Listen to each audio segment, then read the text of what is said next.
굉장히 쏠쏠하게 돈을 좀 벌었는데요. 학비는 없으니까 그냥 생활비를 충당했는데, 문제가 이제 그 개인적으로 이제 그 해외여행 가는 건 좋은데, 이런 얘기입니다. 그 1996년도부터 그래서 우리나라 은행들이 대거 그 이 뉴욕이라든가 런던의 금융시장에 가가지고 거기에 있는 그 은행들로부터 돈을 꼬가지고요. 이 꾼돈을 가지고서 재벌들 기업들한테 대출해 줍니다. 이 돈 가지고서 재벌 기업들이 과잉 투자를 해요. 이 과잉 투자 때문에 사실은 이 97년에 외환위기가 터진 겁니다. 사실은 과잉 투자 때문에 재벌들이. 그러니까 사실은 그러기 때문에 이런 얘기인데, 1997년도에 그 외환위기가 터졌는데 그거를 재벌들이 나쁜 놈들이기 때문에 터졌다고 얘기를 하는데, 그 얘기도 일부 맞기는 한데, 사실은 그 배경에는 이 나쁜 그 재벌들이 과잉 투자하는 거를 부추긴 게 있었습니다.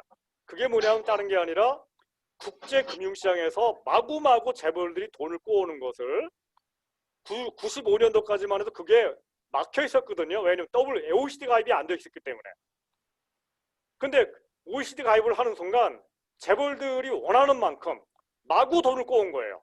이거를 정부가 알지도 못했고 막을 수도 없었고, 이러는 과정에서 외환위기가 터진 겁니다. 그 외환위기가 터지자마자 더군다나 이제 아시는 것처럼 이른바 이제 김대중 정부가 들어와가지고 시장개혁이라는 걸 하죠. 시장개혁의 가장 중심되는 게 뭐냐면은 여러 가지 이제 경쟁 원리를 더 강화하고, 그 중에 하나가 이제 가령 노사관계 개혁해가지고 비정규직을 늘려버렸고요. 아시죠? 비정규직을 늘려버렸고, 그 다음에 이제 이 대기업들이라든가 대기업들, 그 다음에 이제 저런 거죠. 다 해외 금융 회사들이 우리나라에 투자하는 걸 더 강화시켰고, 이런 여러 가지 조치를 다 했는데, 이게 전부 다 이제 아까 말씀드린 것처럼 경쟁 원리를 다 강화시킨 겁니다. 경쟁 원리가 강화되면은 결국은 이제 우리나라 내부만 아니라 시장을 다 열어버렸으니까, 그러면 이제 전 세계 기업들과 경쟁해야 되고, 뭐 교육으로 얘기하자면은 우리나라 대학들, 우리나라 고등학교들이 우리나라 학교들하고 우리나라 대학하고만 경쟁하는 것이 아니라 우리나라 전 세계에 있는 이 대학하고도 경쟁해야 되고, 그러니까 뭐 가령 뭐 예를 들어 가지고 1990년대 말 이때는 이제 우리나라에 있는 그 유학생들이 조금만 우수한 학생들은 해외로 나가버리죠. 그럼 이제 우리나라 대학들은 우수한 그 학생들을 유치하기 위해서 보다 더 경쟁 원리를 더 도입하려고 하고 있고요. 그 다음에 이제 여러분들 아시는 것처럼 이제 교육 경우에는 경쟁 원리가 더 되니까 가령 사립 학교들이 더 많이 생기고요. 사립 학교들 중에서도 이제 국제 학교들, 돈 있는 사람들이 또 마음대로 이제 국제 학교를 만들 수가 있게 되니까, 그만큼 이제 더 돈 있는 사람들은 애들을 이제 보다 더 이제 마음대로 할 수 있는 이런 것들이 다 이제 90년대 중반에 시작돼 가지고 90년대 말 2000년대 초반, 이게 다 노무현 정부 때 이런 식인데요. 이때 전부 다 강화돼 나간 겁니다. 이거를 이끌었던 사람들이 이제 뭐 김진표라든가 뭐 이런 그 이른바 경제 관료들, 이런 쪽이 이끌었고요. 그런 거에 대해서 사실은 이게 진보 쪽에 있는 분들이 적극적으로 반대하지 않았죠, 그 당시에. 그런데 그 중에 한 박사님, 분이 제가 볼 때는 이제 그런데 박사님, 네, 95년 그 점으로 해서 지금 이야기를 쭉 계속 하셨는데, 그 당시 세계화나 그 뒤따라오는 그 신자유주의, 이 세계 경제 강국들끼리의 그 어떤 자기들끼리 울타리를 만들고 이렇게 가입을 시키고 했을 때, 우리가 거기서 끝까지 버텨가지고 그 세계 그 뭡니까?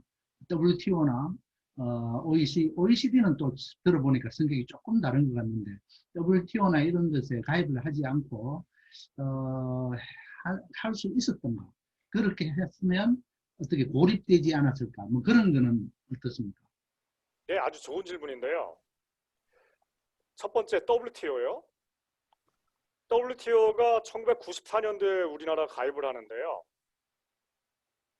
저는 그 WTO 가입을 끝까지 하지 말자는 얘기가 아닙니다. 예, 5년만 늦춰줘도 괜찮습니다. 5년. 5년만.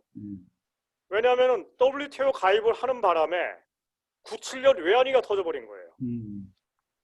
만약 5년만 늦췄다면 이게 시간의 문제인데요. 5년 동안 그 늦춘 5년 동안 우리나라가 가령 사회보장제도를 강화하거나 음, 가령 농민들에 대한 왜냐 WTO 이 가입을 하게 되면서 우리나라 농산물 시장을 열어버린 거 아닙니까? 예, 그 바람에 이제 농촌 내부에서도 가난한 농민들이 더 많이 망해버렸거든요. 일부 부농들은 부유하게 됐지만은. 음. 그럼 이런 것들이 예상이 됐기 때문에 그 5년 동안의 기간 동안에 농민들을 보호하는 여러 가지 이 제도, 법 이런 것들을 만들어야 됐을 거고요. 그 중에 하나가 뭐냐면 예를 들어서 가지고 우리나라 농업협동조합 있죠. 예, 농업협동조합이 아시는 것처럼 이게 진정한 의미의 협동조합이 아니지 않습니까? 예, 예, 이게 관치적인 기관 아닙니까? 맞습니다. 예. 이 5년 동안의 기간 동안에 뭔가 그런 거에 주력을 했어야죠.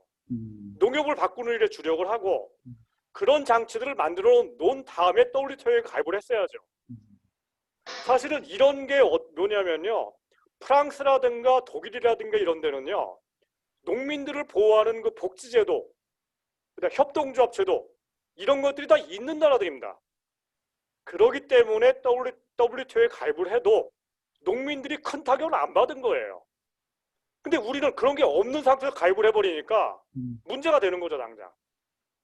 그러니까 똑같은 얘기로 예를 들어가지고 교육계에 계시니까 우리나라가 WTO에 가입을 하기 전에 만약에 공교육 제도를 그리고 이제 이 여러 가지 그 대학 제도를 충분히 공교육화 시켜버리고 교육복지제도 같은 것들을 만들어 놨다.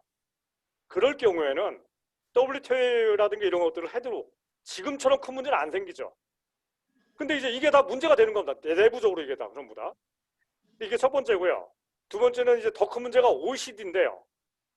WTO와는 달리 OECD에는 그 금융시장 개방이라는 게 반드시 들어가 있습니다. 이것도 마찬가지인데요. 만약에 우리나라가 1996년도에 가입을 했는데 그게 아니라 5년만 늦췄다면 그러면은 2002년도, 2003년도예요. 그리고 이 늦춘 기간 동안에 뭘 해야 됐었냐면요. 금융감독기구를 강화시켜서 했어요. 이게 딴 게 아니라 지금 당장 우리가 터지고 있는 건데요. 여러분들 지금 보십시오. 지금 신문 열면은 매일매일 터지는 게 라임 사태, 옵티머스 사태 이래가지고 온갖 난리가 나고 있죠 지금. 뭐냐면 사모펀드, 헤지펀드 이런 건데요. 여기 계신 분들 중에도 아마 주식 투자하시는 분들 아마 있을지도 모르겠는데 이게 금융시장 개방이라고 하는 거는 굉장히 위험한 겁니다. 왜냐하면 이게 우리나라의 라임이라든가 옵티머스라든가 이런 그 사모펀드 같은 애들이 투자자들을 모아가지고 이 돈 가지고 어디에 투자했느냐? 가령 뭐 뉴욕에 있는 뭐 증권이라든가 아니면 이런 데 투자하기도 하고요. 그 다음에 이제 별의별 데 다 한 거야. 이걸 다 아무도 몰라요 지금. 근데 이게 왜 모르느냐? 왜냐면 정부가 규제를 안 하기 때문에. 근데 언제부터 이런 규제를 안 했느냐? 이게 OECD 가입을 하면서 이렇게 된 거예요 전부 다. OECD. 아까 제가 말씀드린 것처럼 96년도까지만 하더라도 우리나라는 이 정부 당국이 은행들이 돈을 어디서 꼬오는지 특히 외국의 경우에 이거를 전부 다 파악하고 있었어요. 그리고 가령 외국에서 꼬온 돈이 쓸데없는데 사용된다. 예를 들어서 이게 생산적인 방식이 아니라 투기에 사용된다. 그럼 전부 다 막았거든요. 근데 OECD 가입을 하는 순간부터 이게 다 없어져 버린 거예요. 은행들도 어디에 투자하는지를 정부가 모릅니다. 더군다나 은행이 아니라 더군다나 사모펀드다, 헤지펀드다. 그러면은 정부는 지금 아무것도 모르는 거예요. 오늘 신문을 보니까 우리나라 금융감독을 담당하시는 이 금융감독 원장님이 계세요. 윤석헌이라는 분인데 진보적인 분인데 오늘 뭐라고 하셨냐면요. 지금 현재 그 정부가 파악하기로는 무려 13,000개 이르는 엄청난 그 양의 사모펀드랑 헤지펀드가 우리나라에 있어요 지금. 근데 얘들이 지금 뭐 하는지를 정부가 지금 몰라요.